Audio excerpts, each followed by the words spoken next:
bicara tentang isu Melayu pada hari ini. Kita berbicara Melayu ni dia ada dua perspektif.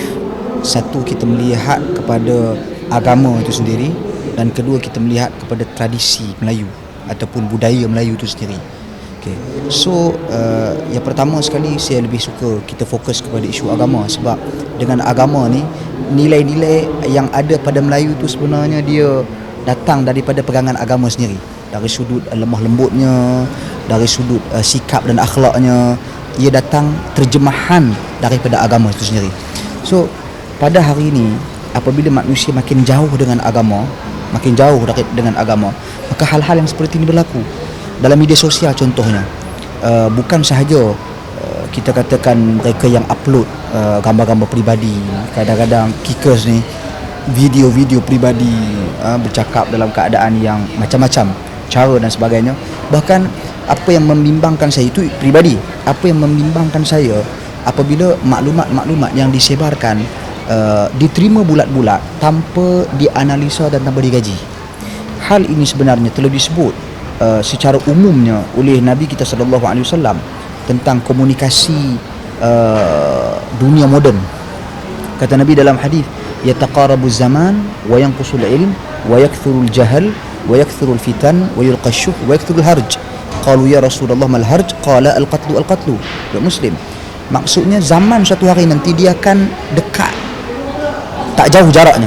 Para ulama kontemporari memberikan ulasan, maksudnya komunikasi mudah. Cuma ada pro and con dia komunikasi mudah ni. Cuma yang Nabi sebut ni benda-benda negatif yang bakal berlaku apabila komunikasi terlalu mudah. Satu, ilmu kurang. Orang tak kaji, orang tak semak. Orang tengok dalam internet, orang tengok dalam YouTube, oh ini boleh percaya, terima, beriman, beramal dengan dia. Okey, kemudian maklumat-maklumat orang tak kaji. Sebab jadi keadaan bila tidak ada ilmu, maka akan berlaku kejahilan yang banyak. Jahil, tak tahu tentang agama. Bukan setakat tentang agama, isu-isu semasa pun kita tak tahu, kita kritik. Contoh, apa yang kerajaan buat ke, apa yang pembangkang buat ke, apa yang siapa-siapa buat, kita kritik, kita maki je tanpa kita tahu, tanpa kita analisa maklumat tersebut. Maka kesan dia bila jahil ni, akan banyaknya fitnah. Ini Nabi sebut ni. Apabila banyaknya fitnah bertebaran, apa yang akan berlaku? Banyaknya golongan manusia yang penting diri sendiri. Maka orang sibuk dengan dia punya media sosial. Dia punya ni, dia tak kira dah apa yang berlaku pada orang, biarlah. Dia kira diri dia sendiri. Dia kira dapat memuaskan kehendak dia. Okey, dia kritik orang dalam internet. Berapa ramai fake account. Fake account ni kalau kita lihat pengguna Facebook pada hari ni di Malaysia saja, kita ada akaun yang berdaftar di Malaysia 13 juta. Ini laporan daripada Facebook sendiri, hampir 13 juta. Okey, so daripada 13 juta ni berapa banyak fake account? Kadang-kadang seorang tu ada 5-6 fake account. Dia bubuh gambar perempuan, yang ni bubuh gambar lelaki. Lepas tu dia bercakap sesuka hati.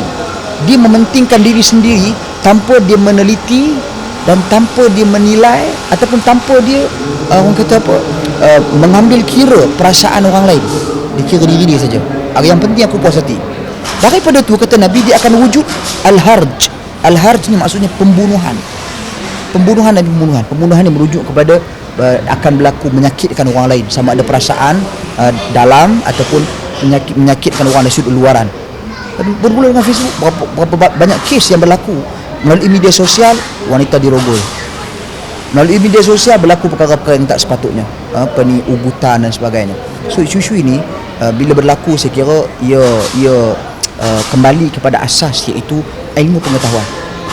Nak cakap berkenaan dengan agama ke, nak cakap berkenaan dengan budaya kita ke, budaya ni dia takkan berkekalan kalau sekiranya bangsa kita ni tak ada ilmu pengetahuan tentang apa itu Melayu sebenarnya, apa itu agama Islam, dan apa itu Melayu sebenarnya. Kita tak terapkan. Saya bimbang pada hari ini semangat kemelayuan. Okey, contoh kita nak katakan semangat kemelayuan. Apabila orang buat pertandingan sempena kemerdekaan, saya hadiri satu program. Dia buat pertandingan tu menyanyi lagu-lagu tradisional. Okey, bila dia nyanyi lagu tradisional ni, dia ubah lagu tradisional itu, muzik dia guna muzik kontemporari. Mungkin itu pendekatan orang muda, tapi kalau menyanyi lagu anak kecil main api, kita lompat macam macam apa dia konsert, apa dia panggil, orang panggil mesti lah panggil sekarang, hayung-hayung kepala ni, gig. So konsert style macam ni, takkan apa impact dia? You menyanyi lagu tu sebenarnya, kalau tanya orang dulu lah, menyanyi lagu tu dia sentuhan, mengingatkan kita tentang budaya kita, mengingatkan kita tentang hak kita sebagai orang Melayu, orang asal tanah tumpah kita. Tapi kalau you menyanyi lagu tu, apa sentuhan yang you dapat? Macam kita katakan bacaan Al-Quran, cuba you baca Al-Quran dengan secara perlahan, maksudnya secara slow, tak baca laju-laju. Dia punya sentuhan, dia perasaan tu you lebih rasai dengan bacaan yang mendayu-dayu daripada orang baca Al-Quran tukar jadi lagu Hindustan lah, tukar jadi lagu rap lah. Impact dia. Sebab tu kalau kita tengok dari konteks yang lain, muzik tu dia ada impact. Muzik rock macam apa impact dia, muzik slow apa impact dia, muzik ni apa impact dia. Saya tak menyokong, bukan berarti saya kata kita nak bermuzik, tak. Tapi saya kata kalau muzik pun kita boleh klasifikasikan, ini impact dia apa, ini impact dia apa. Macam tu juga kita bercakap tentang Melayu, budaya kita. Jangan kita nak cuba terjemahkan budaya kita dengan menggunakan kadang-kadang teori-teori yang terlalu kontemporari sehingga mengabaikan nilai-nilai yang terdapat dalam budaya kita. Allahuakbar.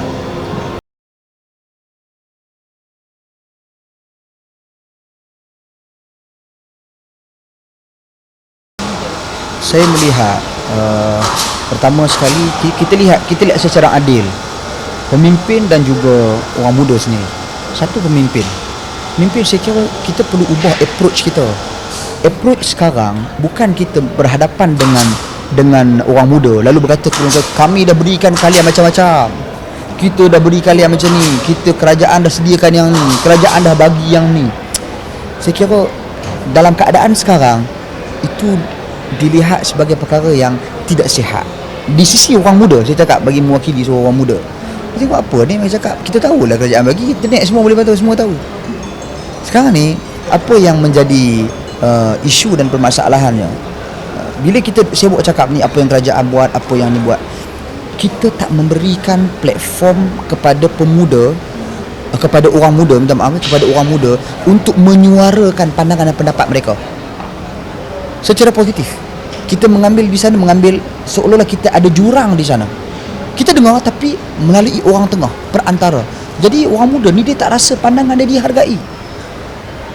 Bayangkan kalau anak nak tegur mak ataupun nak tegur, bukanlah dia melihat ibu dia ataupun ayah dia melakukan sesuatu, dia bagi tahu, ataupun ibu nak tegur anak lah senang, ibu nak tegur anak, dia passing kat orang lain, so orang lain bertegur. Mengapa dia tak secara langsung tangani permasalahan anak dia? Macam tu juga anak nak cakap sesuatu pada mak, dia guna orang lain passing kat mak dia. Mengapa dia tak secara langsung mendekati dan menyatakan sesuatu kepada ibunya?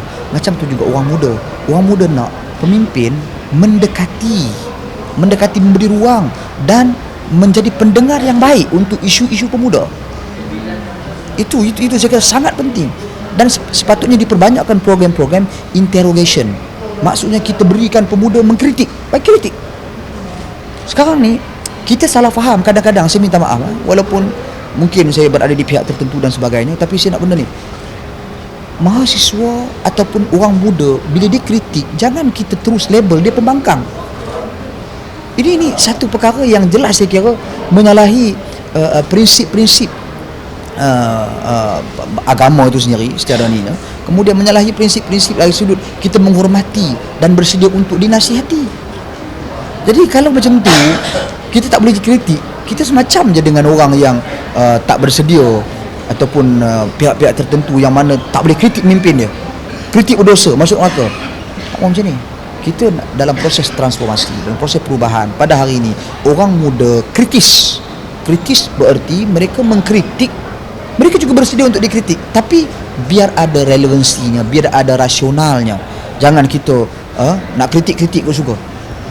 Jadi kita guide mahasiswa, macam mana you nak kritik kerajaan, kita guide dia. Okay, you kritik macam ni contoh, maksud saya kita guide dia, cara dia nak kritik, sediakan platform untuk dia, bagi tahu dia adab dalam kita nak kritik. Jangan maki hamu, jangan kutu.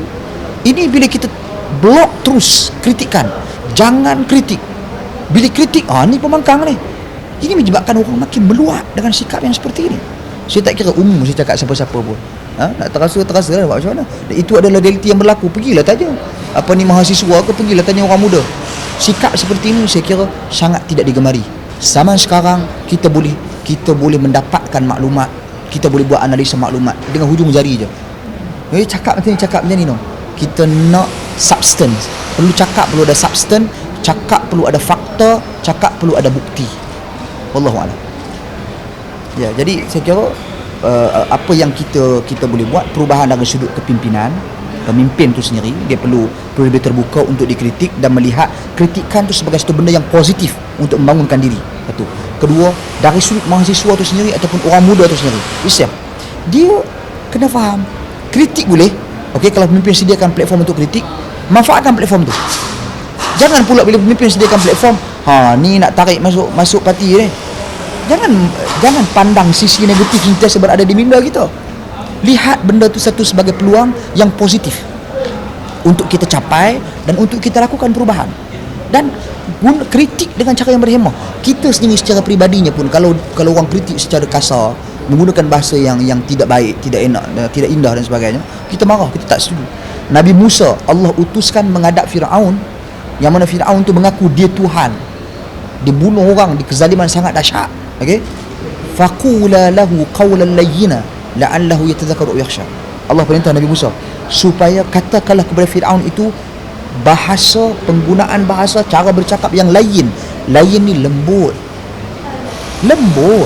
supaya dia ingat, supaya dia rasa takut kepada Allah Subhanahu Wa Taala. Tu Firaun yang maha jahat, mengaku Tuhan. Kalau Musa pun Allah utuskan untuk cakap dengan Firaun dalam bahasa yang lembut, apatah lagi kita dengan pemimpin yang ada sekarang. So saya kira kita lihat secara adil, sikap pemimpin perlu diubah, mahasiswa please lah berubah juga. Allah.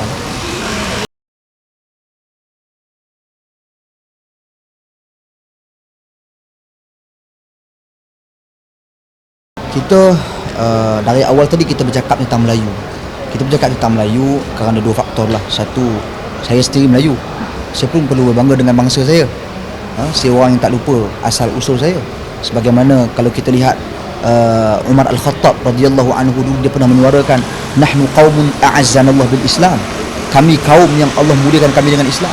Maknanya merujuk kepada dia berbangga dengan kaum dia yang Allah Subhanahu Wa Taala takdirkan beragama Islam. Itu satulah saya berbangga tersebut. Kedua, kita bercakap juga tentang Melayu kerana Melayu adalah majoriti dalam negara. Okey. Pada masa yang sama, kita kena ingat kita juga ada bangsa-bangsa yang lain dalam negara kita yang mana hak mereka kita perlu tunaikan.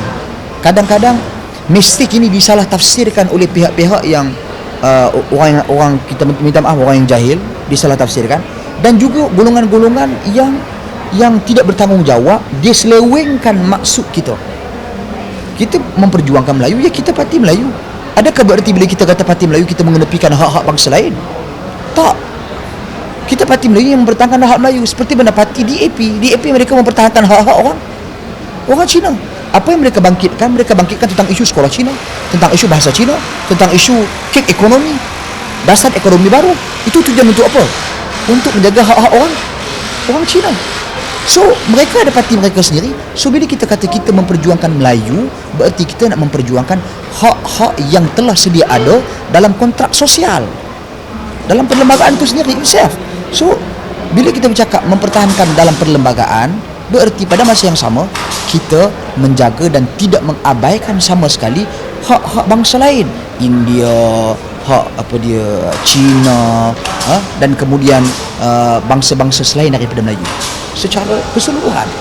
Dan itu yang kita cuba praktikan, dan itu yang saya nak supaya orang faham message ini. Memperjuangkan Melayu bukan bererti menidakkan hak-hak bangsa lain. Memperjuangkan Melayu kerana kami ni parti Melayu. So kami bercakap tentang Melayu, mewakili seorang Melayu. You parti Cina, you cakaplah mewakili seorang Cina. Kemudian pada masa yang sama kami ditakdirkan menjadi pemimpin. Parti UMNO secara ditakdirkan menjadi pemimpin. Bila dia menjadi pemimpin, lead dalam Barisan Nasional contohnya, maka sudah tentu dia wajib menunaikan dasar-dasar kerajaan yang menjaga hak-hak semua bangsa. Clear? Wallahu a'lam.